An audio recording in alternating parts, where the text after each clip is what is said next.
Mercredi le 28, allez-vous travailler gratuitement demain? C'est la grande question. Eh non, vous avez juste reculé d'une journée toute la paye. Là. Ça me fait rire, tout ça. Ça me fait rire.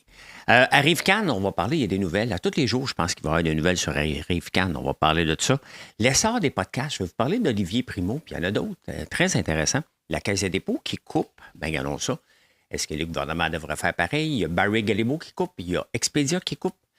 Qui était derrière Lynx Airlines? Intéressant. Le 28 février 1966, les vols d'auto. Ben, tiens, toi. Puis, j'ai tellement des bonnes nouvelles, là. J'ai tellement des bonnes nouvelles. Je parle de Trans Mountain. Oui. Passe ça tout de suite.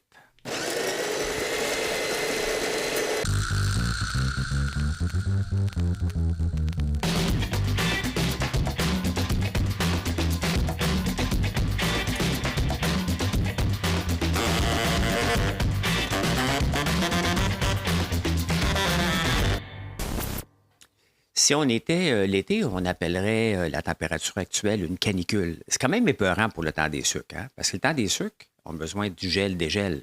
S'il n'y en a pas, il n'y a pas de temps des sucres, ça serait une catastrophe, là. Mais je suis assez diversifié, donc si je ne suis pas capable de vous vendre du sirop d'érable, j'ai d'autres produits. Mais bon, on va voir comment ça va débuter, mais je veux qu'il gèle puis il dégèle. On a besoin de ça, là. On a besoin de ça. Ce serait plate que j'aille passer 5 week-ends à travailler comme un esclave dans le bois, puis que ça donne une journée de sirop d'érable, puis après ça, il faut tout nettoyer. Non. On verra. Hein? On ne capotera pas. Arrive quand, nous autres, ils ne capotent pas partout. Hein? Eux autres, il y avait 4 employés. Hein? Là, on commence à trouver des détails. C'est pas terminé, là. Je rappelle qu'Arrive quand, la compagnie GC Strategy, je pense, le nom de la compagnie, a 4 employés. Ils ont eu pour 80 millions ou 250 millions de contrats sur les dernières années. Une des compagnies qui a eu un contrat, ça s'appelle Dalia. Hein? Dalian. Bon, eux autres, ils ont 2 employés. 99% de ces contrats viennent du gouvernement. Ils ont eu 8 millions d'Arrive-Can. Une entreprise qui a 4 employés, qui donne un contrat, qui fait de la sous-traitance à une autre compagnie qui a 2 employés pour 8 millions. Cette compagnie-là, Dalian, n'a rien de mal, a le droit. Mais elle a ouvert depuis 2011, alors que 100% de ses contrats là, viennent du gouvernement fédéral. Elle a ouvert 2 firmes dans des paradis fiscaux. Tu sais, à un moment donné, là, vous voyez pourquoi les finances publiques sont dans la marde, sont dans le rouge? Bien, ce genre de situation-là est un bel exemple. On donne de l'argent à des compagnies, on ne s'assure pas qui est derrière, on ne s'assure pas que le travail est fait. C'est pas important. Pendant ce temps-là, les petites entreprises comme nous, on reçoit toutes sortes de visites du gouvernement. Hein? Mais le MAPAC, l'Agence canadienne d'inspection des aliments, il faut suivre les règles. C'est parfait. Je ne critique plus ça. J'ai déjà critiqué parce que je trouvais qu'il venait trop souvent. Je critique pas ça. Mais quand tu donnes 8 millions, 250 millions, tu peux aller voir dans les bureaux des gens. Ils vont se faire le travail. Comment ça se fait qu'il n'y a pas d'inspecteur? On n'a pas besoin d'inspecteurs, des chargés de projet. Chargé de projet, il ne faut pas juste regarder des tableaux. Le moment donné, il va voir le monde travaille dessus. Qui travaille là-dessus? On ne pose pas de questions, pas de reddition de compte, pas de responsabilité, pas d'imputabilité. On garoche des millions parce que pourquoi? Parce que le boss ne comprend rien. Qui est le boss? Je vous rappelle, c'est Trudeau. Hey, il ne gère pas.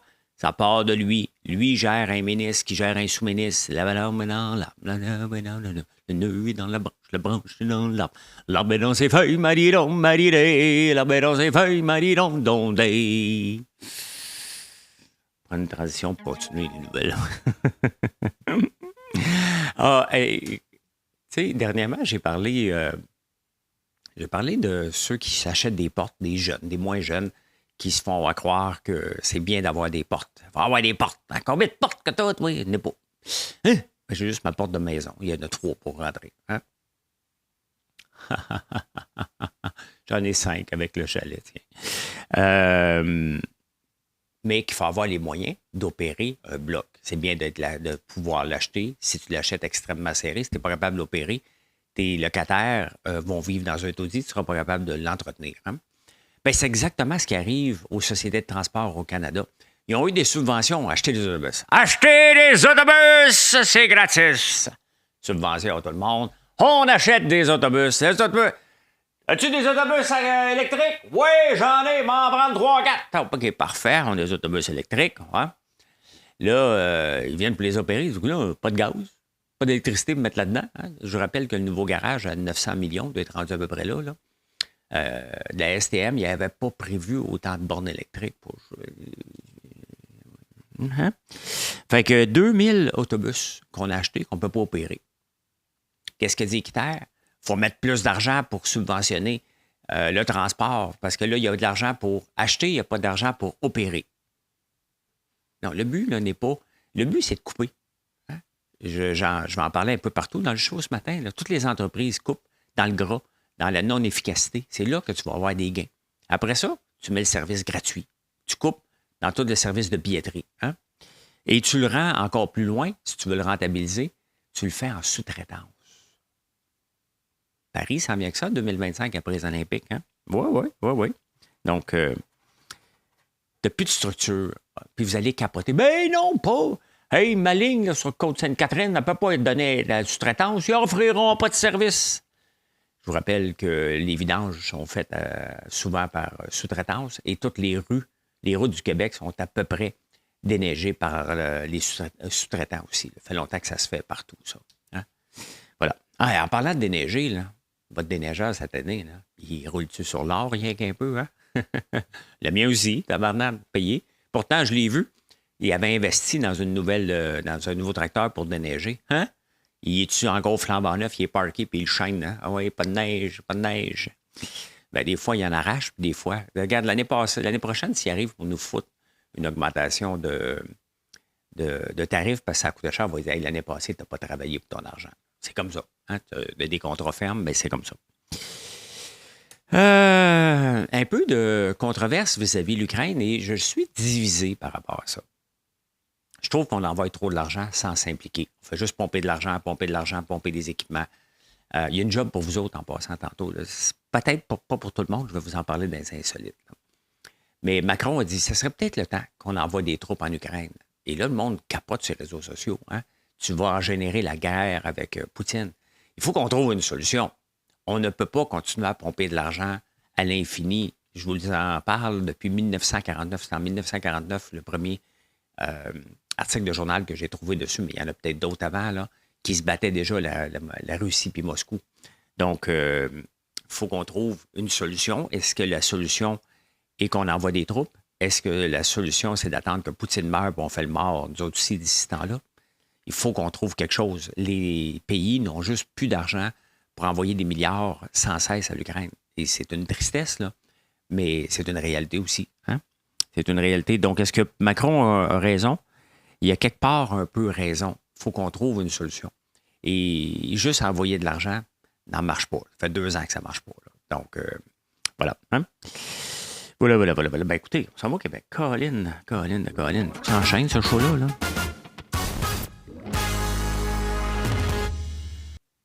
Bien, vous m'écoutez, ça fait 4 ans que je fais ce show-là, puis vous êtes de plus en plus à m'écouter. Donc, je fais partie de la catégorie des podcasts. Je le mets sur tous les réseaux sociaux. Il est sur YouTube, il est sur les podcasts. Et il y a un essor vers les podcasts. Et pourquoi j'avais commencé à faire en prenant votre café? Ben parce que pendant la pandémie, hein, on me demandait de faire du bénévolat où ce que j'ai été embauché. Puis je ne fais pas de bénévolat pour des grandes entreprises, désolé. Hein. Je fais pour des OBNL parce qu'il n'y avait plus d'argent, puis il n'y avait plus de revenus. J'ai dit non, on va faire mes affaires tout seul. Tant qu'à faire du bénévolat, j'ai lancé la chaîne YouTube et j'ai commencé à faire apprendre votre café. Vous avez vu l'évolution ou la dévolution selon votre... mais vous vous souvenez des pancartes en prenant votre café à main puis un paquet de choses. Mais ça, c'est né d'une opportunité. C'est toujours comme ça que un projet d'affaires vient au monde. Ou aussi, ce qui se passe à la télévision. Puis on le voit, les podcasts, ça va être le prochain cheval de bataille de toutes les câbleaux, pas les câbleaux distributeurs, mais les chaînes de télévision au complet, là, incluant à nouveau ce que je travaille. Là. Puis je vous montre, vous m'écoutez ici, donc je ne fais pas partie. Si j'avais un show à télé, je ne le ferais pas ici. Hein? C'est bien évident. Si j'avais un show à la radio, ben, je le ferais probablement pas ici parce qu'à un moment donné, on manque de temps. Mais je l'ai fait ici, je fais mes affaires, je descends dans mon sol, je me suis équipé. Regardez ce que je vous montre, c'est le Talk Day de Olivier Primo. Olivier Primo, qui est une machine de marketing. Hein? Donc, lui, il a dit, ben, regarde, on ne m'invite jamais sur les plateaux de télévision, on va faire mon propre plateau. Sincèrement, j'aimerais ça être invité là-bas. Ça a l'air être world class. Et j'ai écrit sur LinkedIn, je dis, invite-moi pas là, tabarnak, il va falloir que je me bâtisse un studio pareil. Donc, c'est intéressant de voir que, il y a un mouvement qui s'en va de la télé. Et est-ce que la télé, ben, ils en font de plus en plus, mais il y a un danger éventuellement que la télé disparaisse pour un paquet d'initiatives comme ça, qui sont gratuites un peu partout, où il y en a qui ont des Patreons, là. Mais je trouve ça intéressant de voir ce qui se passe. Puis il faut lever notre chapeau à Olivier Primo. Il ne fait pas partie, comme moi, des gens d'affaires que tu vas voir dans les chambres de commerce, là. Et pourtant, on fait nos affaires de façon différente, là. J'ai mon style, il y a son style, mais il y a une chose où on se rejoint, c'est d'être proche des gens, être toujours disponible sur les réseaux sociaux. Olivier répond à tout le monde, je réponds à tout le monde. Il y a une équipe, mais je sais que c'est lui qui répond. Donc, et c'est la même chose pour moi. Donc, être proche de ces gens, on peut le voir, l'essor de sa compagnie versus l'essor de d'autres compagnies. Hein? T'as peu. J'ai dit ça, moi. Qu'est-ce que j'ai ici?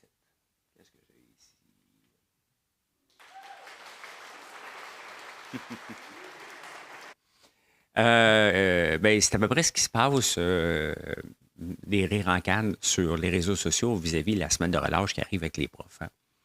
Hein. Mon frère est prof, là. Ma belle-sœur est prof. J'aime les profs. Là. C'est l'ensemble du système dans lequel ils travaillent qui est quand même un peu spécial. Mettons qu'ils font rire d'eux autres cette semaine parce que la semaine de relâche s'en vient, la semaine prochaine, et les profs qui étaient en congé pendant 6 semaines arrivent Noël en congé, recommencent à travailler le 10 janvier à peu près, ou début janvier, retombent après un mois de travail, à peu près un mois et demi de travail, en semaine de relâche parce qu'ils sont épuisés. Après ça, ben, il y a l'éclipse solaire. On ne rentre pas au travail, journée pédagogique. Ils vont rentrer, là, mais vous voyez. Mettons qu'ils ne s'aident pas. Là. Après l'augmentation de salaire, mettez-vous dans le pot d'un employeur qui vous donne tout ce que vous voulez, puis après ça, vous vous comportez comme si la vie était belle, puis vous ne vous défoncez pas au travail. Ils se défoncent, là. Mais c'est la perception. Et si la perception, souvent, est plus grande qu'autre chose, ben, c'est ce qui se passe avec les profs sur les réseaux sociaux. Les profs qui ont déjà eu le haut du pavé des professions les plus admirées, j'aimerais ça revoir un sondage là sur ce que les gens pensent des professeurs en date d'aujourd'hui. Hein. C'est rien contre eux. C'est les syndicats qui les craignent, tout simplement. Tout simplement ça. Hey, la Caisse de dépôt va couper 100 millions de personnes. 100 millions. Vont couper 100 millions de personnes. Ils ne savent pas encore combien. Ils vont enfin merger. Il y avait 2 branches dans l'immobilier.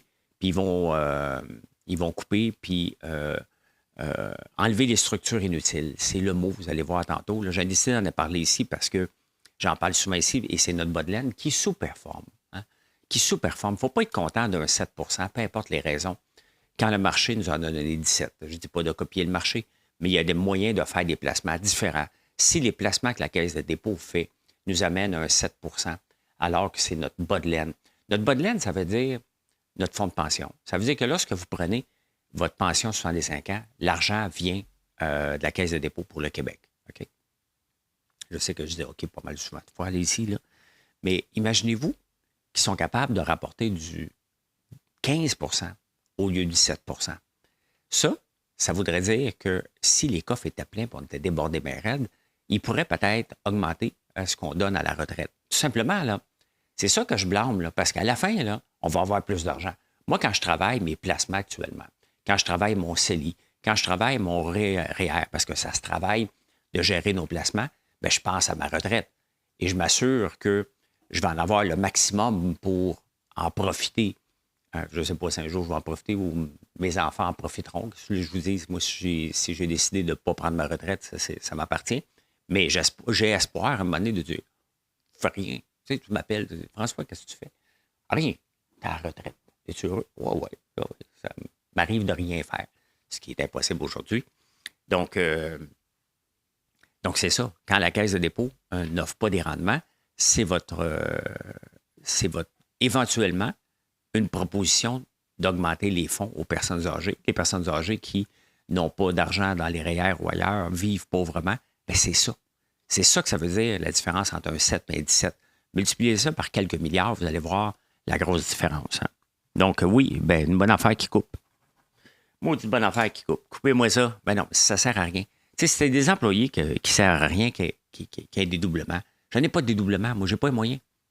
Pas les moyens d'avoir des employés en double. Tu sais? Fait qu'on coupe, tout simplement. Ou on ne les embauche pas. Les produits du Québec, cette gamique-là. Hein? Des fois, un semblant de bonne nouvelle nous fait démontrer comment on se comporte au Québec et comment on se comporte vis-à-vis les yeux des étrangers. J'en ai parlé hier, il y a Québec bashing sur Amazon depuis l'annonce de produits du Québec. Pourquoi? Parce que comment voulez-vous qu'on accueille des gens? Comment voulez-vous qu'on exporte nos produits si on dit aux gens d'ici, achetez local, n'achetez pas d'autres produits, puis on se fait faire une section sur Amazon? Bien, de l'extérieur, autant de l'Ontario que d'un autre pays, les autres, ils voient ça. Ah, OK, parfait. Ils veulent se protéger. Bon, parfait. Quand ils vont venir nous vendre leurs produits, on va leur dire non. On va se protéger nous autres aussi. Et c'est ça. C'est ça que j'en parle. À force de se protéger puis faire du protectionnisme, on finit par se fermer des portes. C'est pas bon ce qui se passe sur le bashing, ça ne changera rien. Et tout le monde était voir la section et on fait rire de nous autres. Tant qu'à lancer quelque chose, faites-le comme il faut. Hein? Le monde dit, écoute, c'est des poudres de protéines, des coussins en artisanat, puis on fait rire de nous autres, puis du Génacol. Dans le produit du Québec, il y a 3 sections. Hein? Produit du Québec, fait au Québec ou designé au Québec. Donc, designé au Québec, c'est quelque chose que tu fais faire en Chine, mais qui est designé ici. Je vais vous donner un exemple, puis vous allez comprendre. J'ai une compagnie qui s'appelle Boost Me. Donc, techniquement, Boost Me rentre dans la catégorie designé au Québec parce que le design est fait ici. Ce qu'on veut comme fonctionnalité dans le chargeur est fait ici, mais vous comprendrez qu'autant que la télévision, que vous avez le téléphone, que vous avez les mains, il n'y a rien qui est fait au Canada là-dedans. Là. Tout est fait en Chine, incluant le Boost Me. Sinon, on ne pourrait pas vous le vendre à des prix ridicules comme on vous le fait en ce moment. Là. Donc, vous comprendrez. Donc, Design au Québec, Boost Me rentre dans la catégorie produits du Québec. Et dans le National Post, bien, ils rient de nous autres. Là. Ils risent de nous autres. On va le dire comme il faut. Là. Ils risent de nous autres. Donc, dans le fond, ce qu'on se dit, on ne peut pas être contre le Buy American First. Tu sais, ce que Make America Great Again, puis acheter aux États-Unis, si on est pour produits du Québec, on ne peut pas être contre ce que font les États-Unis et brailler du protectionnisme, loin de là. Il faut approuver chacune des classes de protectionnisme. Ça veut dire, par contre, venez pas broyer si on n'est pas capable d'exporter du porc ailleurs. Les gens vont s'en souvenir. Hein? Donc, cette nouvelle-là, qui n'est pas de nouvelle, qui vient compliquer parce qu'il faut que tu te fasses certifier produit du Québec, finalement, c'est une gamique. Et on a de l'air imbécile, alors qu'on voulait faire une bonne nouvelle pour peut-être justifier la fin du panier bleu, de dire, regarde, on va s'occuper de vous autres, on s'en va là. Panier bleu a fait rire d'eux autres, et là, c'est les produits du Québec qui font rire d'eux, tout simplement. Hein? Donc, qu'est-ce qu'il dit, le gars? Don't give protectionism an excuse. Donc, donne pas aux gens qui sont protectionnistes une excuse de ne pas acheter nos produits. J'ai hâte de voir, j'aimerais pas ça, alors que je travaille des portes à l'étranger, me faire dire, sais-tu quoi? Moi, ils n'achèteront pas tes produits. Non. Tu veux pas des nôtres? Tu veux pas qu'on soit là? Tu es trop fier de tes produits? Bien, garde-les chez vous. Hein? C'est ça que ça veut dire. Ça va ici.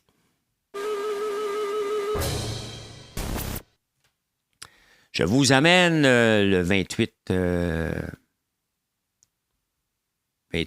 février 1966. Qu'est-ce qui s'est passé en 1966? La police a-t-elle découvert un autre réseau de voleurs d'auto? On en parle actuellement. Il y a une commission sur les vols d'auto qui s'en vont vers la Belgique et un peu partout. Hein. Le hasard a permis à la police de mettre au jour un réseau de voleurs d'auto dont elle ignore encore l'importance au début de la fin de semaine. Et 2 personnes ont été appréhendées. Le sergent détective Guy de La Rochelle de l'escouade des autos volées de la Sûreté de Montréal. Il y avait une escouade. Moi, je pensais que c'était une patente à gosse de Valérie Plante, toutes les escouades. Hein? Mais non, je savais qu'il y en avait avant. Là. Il y avait une escouade des autos volées et on en parle encore, ça a toujours existé. Quand même qu'on met des nouveaux systèmes d'alarme, de nouvelles patentes, hein, il y a encore autant de vols d'auto qu'en 1966, tout simplement parce que les voleurs ont toujours une place d'avance. Hein. 1000 pièces en argent chaque semaine en écoutant le jeu Kero de CKC. Hein. Tu peux gagner de la margarine. ABC, je me souviens de ça, des ABC, des croissants à Pillsbury. Le pain moderne, un toaster. Tu peux gagner. C'est assez cassé, mais je vais vous amener ici. Les achats en Ontario, le slogan Maître chez nous. Ah, my God, je ne l'avais pas vu, celle-là. Face au mouvement aux morts, au monument aux morts, les citoyens de Saint-Jérôme, musiquement représentés.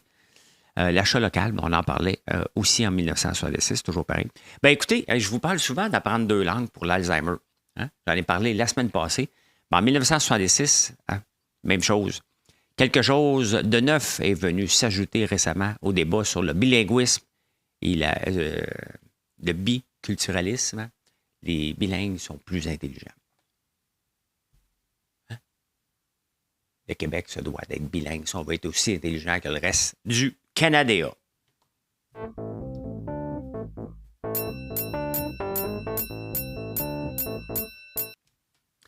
Eh bien, les Bitcoin lovers vont dire, ils savaient eux autres que c'était pour remonter, hein, mais le Bitcoin, mine de rien, est rendu à 56 000. Ça monte.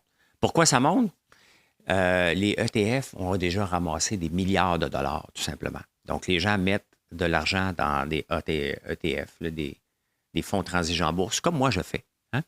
Je le fais. Donc, le Bitcoin, il frôle 57 000. Toute une remontée, là. Toute une remontée. Donc, même au mois de février, il était à 23 000. Il y a un an. Il y a un an, il était à 23 000. Donc, aujourd'hui, 56 000. Quand même très, très, très intéressant. Hein? Très intéressant. Hey, vite fait, je ne l'avais pas marqué, mais puisque je l'ai ouvert, je vais vous en parler ici. Kellogg a annoncé, a fait une sortie disant que pour contrer l'inflation et votre budget, que les gens mangeaient de plus en plus de céréales le midi. On s'entend, là? Avec du sucre et du lait, là, de bonnes doses de sucre pour le restant de l'après-midi. Tu dors. Hein? Mais le titre a monté de 1,21 hier dans la journée. Donc, intéressant. Manger des Kellogg's, des cornflakes. Un petit peu d'All Brand pour les maux digestifs. Là. Fait que voilà. Donc, le Bitcoin à 57 000, c'est le succès des ETF. J'en mets, moi, dans un ETF. Ce n'est pas une recommandation d'achat du tout. Là. Je pourrais le faire directement par certaines plateformes pour acheter du Bitcoin. Et Kevin O'Leary dit, passez pas par le ETF, bande de cons, vous allez laisser des frais à d'autres.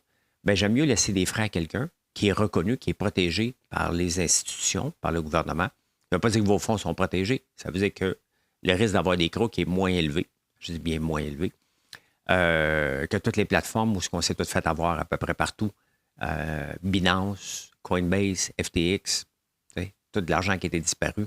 Mettons ça plutôt avec des ETF quand même qui ramassent 1%. Là. Si le Bitcoin double d'ici 10 ans, donner 1%, ça va arrêter des pinottes. Hein. Hey, Barry Galibo, l'inventeur du chocolat Ruby Rose que vous connaissez, que je vous parle pas assez souvent, malgré que je vous en parle presque à chaque jour, un chocolat exceptionnel. Je vais taguer des produits dans la vidéo, là, qui est un des plus grands producteurs de chocolat au monde, ou acheteurs, là, avec Nestlé. Va couper 18 de ses effectifs. Hein? Ce qui vont réduire, un peu comme la Caisse des dépôts, réduction de doublons et structure inefficace, tout simplement. Hein? Ils veulent couper, c'est 18 donc 30 millions sur la structure financière. Et ça, vous le voyez, j'en parle constamment, les entreprises se doivent de revérifier leur poste au moins aux 18 mois, constamment. Mais ça a l'air de rien, mais quand tu rajoutes la Caisse de dépôt qui va couper, Barry Galibo, c'est mondial. Hein? Il y a Expedia qui va couper 9 de ces gens aussi. On parle de pénurie de main-d'œuvre. Bien, tout ça, là, il reste le gouvernement à faire sa part de congédier des gens. Tout ça, quand tu vois des dédoublements, de l'inefficacité, ça affecte, bien entendu, le rendement des entreprises et ça a créé une fausse pénurie de main-d'œuvre. Il faut faire attention avec la pénurie de main-d'œuvre actuelle. Elle est fausse. Elle a été créée artificiellement par des postes qui sont restés, par des entreprises zombies. Même Barry Galibo, qui n'était pas zombie, le fait qu'il y ait des dédoublements, c'est parce que c'est pas une bonne nouvelle, normalement, de couper 1 ou 2 postes. C'est mieux de le faire quand on coupe 20 pour être plus efficace. Ça, c'est plus une grosse nouvelle et c'est vu par les marchés comme une bonne nouvelle. Donc, maintenant, si le gouvernement congédierait les 100 000 personnes qui ont embauché inutilement depuis son arrivée, bien, la pénurie de main-d'œuvre, tout à coup, serait pas mal réglée. Hein? Et là, la pénurie de main-d'œuvre. Toutes les entreprises qui ont eu de l'argent inutilement et le gouvernement. Donc, tu règles ça, tu n'as pas besoin d'aller embaucher, faire venir des immigrants. Ben, non, regarde, tout est réglé d'un seul coup et personne ne perd sa job. C'est juste un transfert d'emploi, ce qui n'est pas le fun, on va se le dire. Là. Hey, Trans Mountain, je vais vous en parler régulièrement parce que on va augmenter la capacité de barils exportés. Je m'étais trompé sur le chiffre dernièrement. 590 000 barils potentiels qu'on peut sortir. Hein? C'est énorme. Le gouvernement fédéral, j'en avais même parlé alors que j'avais été invité au congrès du Parti conservateur en 2018 à Halifax, j'avais été là, avait acheté le Trans Mountain pour 4,5 milliards. Bon, crier au meurtre, avec raison. Hein? Mais entre-temps, ils ont mis 12 milliards en 2022 pour la construction qu'ils n'avaient pas prévue. Et il y a eu des imprévus de 14 milliards. Donc, 12 milliards, 14 milliards, 4,5 milliards. On arrive grosso modo avec une facture de 30 milliards de dollars. Le prix pour transporter un baril de pétrole de l'Alberta vers la Colombie-Britannique, c'est entre 4 et 8 dollars. Donc, j'ai fait un calcul, si on roule à plein régime à 5 dollars le baril pour le transporter. Hein? C'est la facture, c'est ce que le gouvernement va pouvoir ramasser. Pour 30 milliards, donc ça va rapporter 1 milliard par année à peu près en revenus Trans Mountain pour le gouvernement. 1 milliard. Il y en a pour 30 milliards à rentabiliser, cette affaire-là. D'après moi, ça ne sera même plus efficace encore dans 30 ans. C'est un fiasco financier. Mais maintenant, il faut le rentabiliser. Il va y avoir d'autres retombées parce qu'il va y avoir encore plus d'exploration de puits de pétrole. Il va y avoir une augmentation des puits de pétrole en Alberta. C'est bien évident. Il ne faut pas se le cacher. Mais c'est pas bon pour les gaz à effet de serre. On est tous conscients avec ça. Là. Mais il va arriver ça pareil. Hein. Donc, il faut le rentabiliser, c'est 30 ans. Ça n'a pas de bon sens comment ce que le gouvernement gère n'a aucun bon sens. Autant que le Trans Mountain est utile pour la rentabilité puis la survie du pays, on a besoin de l'argent du pétrole. Hein? Donc, voilà, sur 30 ans. Connaissez-vous Li Auto? Hein? Li Auto? Probablement pas. Probablement que vous ne le connaissez pas. À moins que vous l'achetiez à la bourse. Hein? Parce que Li Auto, bien entendu, n'est pas disponible aux États-Unis. Non. Il y a BYD qui en vend beaucoup. Il y a Li Auto qui en vend beaucoup en Chine. Ils font, entre autres, une minivan très intéressante. Leur particularité, c'est qu'ils ont une génératrice à gaz dans l'auto. Ben, vous entendez là, dans le moteur, pour améliorer les batteries. Donc, il n'y a pas un moteur à gaz, pas une vraie hybride. C'est une auto 100% électrique, mais avec une génératrice qui permet d'augmenter la durée de vie de la batterie. Donc, mettons, tu arrives à la fin, donc ce serait une auto rêvée pour le Québec. Là, hein? Sans être une hybride, ça te permet de faire 1 000 de plus. Donc, c'est très intéressant. Ils n'ont pas le droit d'être aux États-Unis parce que les autos chinoises il y a des tarifs tellement élevés que ça ne fait pas de sens. Sauf que la gang d'hypocrites que sont les États-Unis, et nous autres aussi, parce qu'on va acheter l'action, Li Auto, LI, c'est quoi sur LI sur Nasdaq, ben une augmentation parce qu'ils n'ont pas de perte. Autant que Ford, GM, Chrysler, Rivian, tous ceux qui sont en Amérique du Nord perdent de l'argent, des milliards par année, bien BYD fait de l'argent, fait du profit. Tesla, on le sait qu'ils font des profits. Et Li Auto aussi font des profits. Pendant ce temps-là, les grands d'ici perdent jusqu'à 45 000, 100 000 par auto, alors que les autres font des profits. Donc, c'est ça qu'ils ont peur. Hein? Ce qu'on protège en ce moment, ce n'est pas l'invasion chinoise, c'est la non-productivité et l'incapacité des Américains à sortir des autos, tout simplement. C'est ça qu'on protège.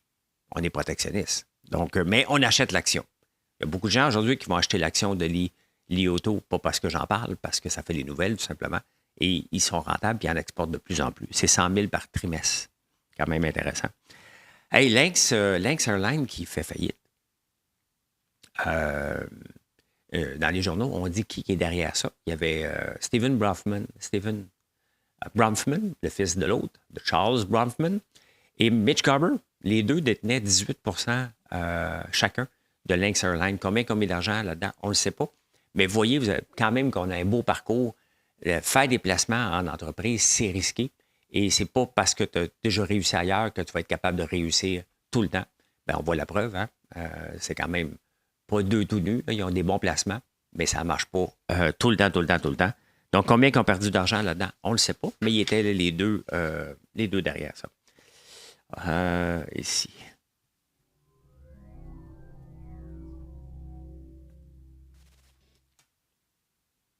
Hey, le Canada a réservé un petit fonds pour aller en Ukraine. En Ukraine, il fallait enlever des mines. Fait qu'ils ont réservé un petit fonds de 3 millions seulement, l'affaire, c'est seulement pour les non-binaires. Oui, de la communauté et les handicapés. Oui, on est rendu là. On est rendu qu'on met le wokisme pour aller éliminer des... au lieu de prendre les meilleurs, ça se peut que le meilleur soit qu'une fille couche avec une fille, puis qu'un gars couche avec un gars. Là, avec qui couche le soir, on s'en fout. C'est le jour ou la nuit, quand il enlève des mines, il est-tu bon? Hein? Il est-tu le meilleur? C'est plus important pour le Canada. Il faut être woke partout. On est rendu là. Hey, Trump a eu une facture un jugement contre lui de 454 milliards. Il s'en va en cours d'appel, c'était évident, là, bien évidemment, qu'il était pour le faire. Il vaut 3 milliards. Mais pendant que, tu sais, quand on a un jugement contre la Cour, puis on s'en va en cours d'appel, là, si tu perds, là, tu as des intérêts à payer. Hein? Donc là, chaque jour qu'il ne paye pas, il paye 114 000. Parce que lorsque tu as un jugement de la Cour, là, normalement, le compteur part tout de suite. Tu payes des intérêts.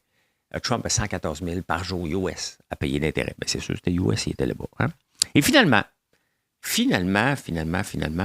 est-ce que vous souffrez de dépression à l'occasion? Il y a une nouvelle étude, un nouveau test que les docteurs sont en train de faire. N'essayez pas ça à la maison. Hein? Ne pas essayer ça à la maison. 36 heures sans dormir. Ça a l'air que ça reset ton corps et ta tête et que ça aide. Ça se peut qu'il y ait d'autres chutes, mais il y a des tests dans cette optique-là. Qui est venu avec cette idée-là de ne pas dormir? Je ne le sais pas. Hein? Mais 36 heures sans dormir, ça a l'air que ça te fait un reset sur le body. Assez. Non, essayez pas ça. Fouillez, faites vos recherches, allez voir un docteur. C'est des études préliminaires, bien entendu. Et je peux dire ceci. My God, j'ai parlé donc bien longtemps le matin. Moi, je ne regarde pas toujours mon temps. 32 minutes, ben, c'est comme ça. Venez nous voir sur françoislambert.one et je vous souhaite une excellente journée. Allez, bye.